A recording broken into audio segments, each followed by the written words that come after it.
Bom, aqui terminando, né? Só falta encaixar a caixa do filtro de ar. Eu fiz um vídeo à parte para falar como pôr e tirar essa caixa. E aí o que eu posso dizer, o resumo aqui, antes de colocar a água, né? Eu já posso adiantar algumas coisas, algumas considerações quase que finais.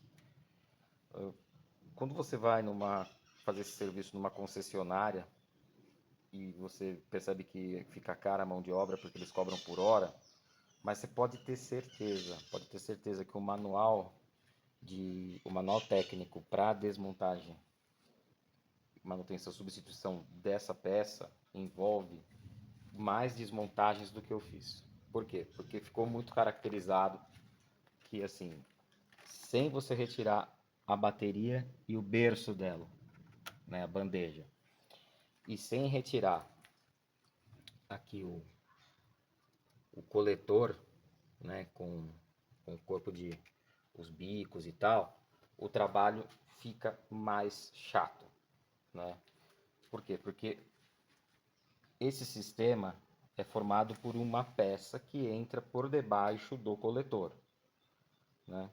E vai direto lá na bomba d'água, interligando o radiador, né?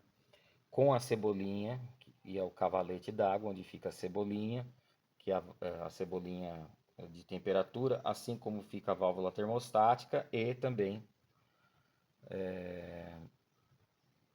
vai a passagem para radiador de água quente que faz o aquecimento interno do carro, se o carro tivesse opcional, etc e tal. Essa daqui é a peça completa. Então você pode olhar lá, ela é ali aquela com a etiqueta branca vai aqui onde está, onde eu estou balançando o dedo, né? Mas imagine vocês que ela vai por debaixo. Então, esse encanamento que você vê aqui, ó, que desce, né? Tá ali, quer dizer, vocês estão enxergando ali, ó, olha ele ali. Não sei se a imagem ajuda. Pronto, ó aqui, repare aqui, tá vendo esse desenho aqui? Ó lá embaixo, né? Então essa peça está por debaixo do coletor, né? Encaixando na bomba d'água que fica aqui. Então isso aqui entra na bomba d'água. E aí você precisa então, como vocês acompanharam, precisa desmontar a bobina, o conjunto da bobina, alguns elementos que ficam aqui que são alguns plugs de sensor, da cebolinha de óleo, sensor de temperatura, e esse aqui que eu não me lembro agora do que é esse sensor aqui, né? Eu precisei tirar a caixa do filtro de ar, aproveitei e já tirei também o duto que vai para o TBI, né? Fiz a limpeza do TBI, mas é certeza que o manual técnico de manutenção do carro, aquele que a própria Volks usa, né? Diz lá, orienta que é para tirar a bateria, tirar a bandeja da bateria, o berço da bateria, tirar o coletor, porque aí fica tudo mais fácil. Então, o que eu diria assim para vocês? Se você tiver naquele dia que você está de bem com o mundo, que você tem muita paciência, você pode fazer como eu fiz, né? Agora, se você tiver sem paciência, é bom você desmontar mais coisa, porque na hora de montar, eu dei, eu dei umas xingadas, né? Para tirar foi meio difícil tirar aquela peça ali, precisei usar um pé de cabra, mas para montar eu fiquei meio irritado, porque você tem alguns acessos com parafusos, chaves aqui, isso aqui, a bateria aqui e a bandeja atrapalham, a sua mão não entra, você também aqui tem muita dificuldade para ir encaixando, porque você tem que enfiar a mão e ir encaixando, tem as três mangueiras aqui, né, que são essas três, né, quer dizer, você tem que encaixá-las de volta, que são as mangueiras que vão para o sistema de ar quente, etc e tal. Então, assim, certamente, como se diz, né? Tem alguns veículos, o Up, por exemplo. Eu sei que no manual técnico lá da Volkswagen, na concessionária, se for trocar a embreagem, eles tiram a mini frente do carro, porque ela é toda parafusada, não é uma mini frente soldada. E esse carro aqui eu acho que também nem é soldado também. Mas no caso desse carro, não estou dizendo que precisa para fazer a embreagem, mas no hub precisa. E eu já vi amigo meu que tem oficina fazendo a troca sem soltar a mini frente, consegue, mas passa nervoso, né? Então, por isso que quando envolve mais desmontagem, o serviço não é tão estressante, mas são mais horas contadas. E aí a mão de obra fica cara, pesa. Quando você vai fazer serviço na concessionária, pesa. Quando você vai fazer o serviço numa oficina mecânica, né, o cara dificilmente vai querer desmontar tudo. Por quê? Porque como ele não tem um estoque de peças com ele, diferente do que a concessionária, ele tem medo de quebrar algum item, quebrar algum plug, estragar alguma junta e não ter isso para reposição. E é muito difícil explicar para o cliente essas coisas, para o dono do carro. As pessoas, muitas das pessoas, elas só põem combustível, troca óleo e quando muito isso, entendeu? Pneu.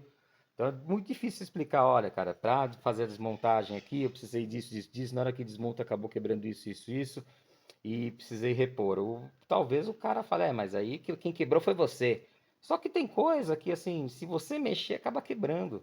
Que é que nem as histórias que eu falei dos plugs. Isso aqui, sabe, o carro já tem mais de 10 anos, trabalha no quente, plástico, borracha, vai enrijecendo, você vai se meter a desmontar, essas peças quebram, né? Mas você conseguiu encaixar no lugar, tá funcionando? Sim, consegui, vou fazer os testes aqui. Já fiz o teste da leitura de óleo, a luz de óleo não acende, então tá tudo bonitinho. Depois vou fazer se o sensor de temperatura no painel sobe bonitinho como tem que subir. E é isso, o plug está encaixado, mas acaba estragando, né? Aí você vai soltar uma travinha de repente qualquer dessa daqui e ela também danifica, aí toca correr atrás de um negócio novo desse, entendeu? Quer dizer, quem é que tem paciência para fazer tudo isso, né? A concessionária está tudo ali à mão, com as ferramentas apropriadas e tal.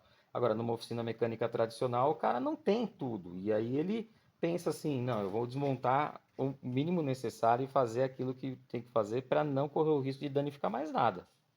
Agora, voltando a repetir, se você está naquele dia que você está com muita paciência, então você pode fazer que nem eu fiz aqui, porque na hora de montar você vai se irritar, passar nervoso, mas se você tiver com muita paciência, beleza. Se você tiver falando, puta, minha paciência é zero, desmonta.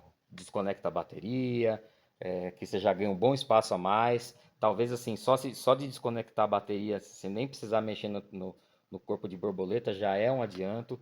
No corpo de borboleta eu nem quis mexer, que eu mostrei aí, ele tem algumas abraçadeiras daquelas destrutíveis, quer dizer, se você abrir elas, você tem que pôr outras, não tem, ela não reaperta. Aí eu falei, não vou mexer com isso, está funcionando certinho. O que falta agora então? Eu vou substituir essa mangueirinha que rachou para conectar aqui bonitinho, encaixar o filtro de ar aqui, a caixa do filtro de ar aqui, abastecer de novo com o fluido. E aqui mostrando para vocês, tem mais ou menos 7 mil quilômetros, 8 mil quilômetros que eu troquei. Você vê que ele está começando a ficar sujinho, mas eu quase não uso o carro em trânsito, muita estrada, e aí ele quase não tem fuligem, entendeu? Quando você pega muita estrada de terra ou você pega muito trânsito em cidade, lugar que tem fuligem, ele fica sujo mais rápido. Mas aqui, com essa quilometragem até que não. E para vocês saberem como eu sou, né? Aqui tá, ó,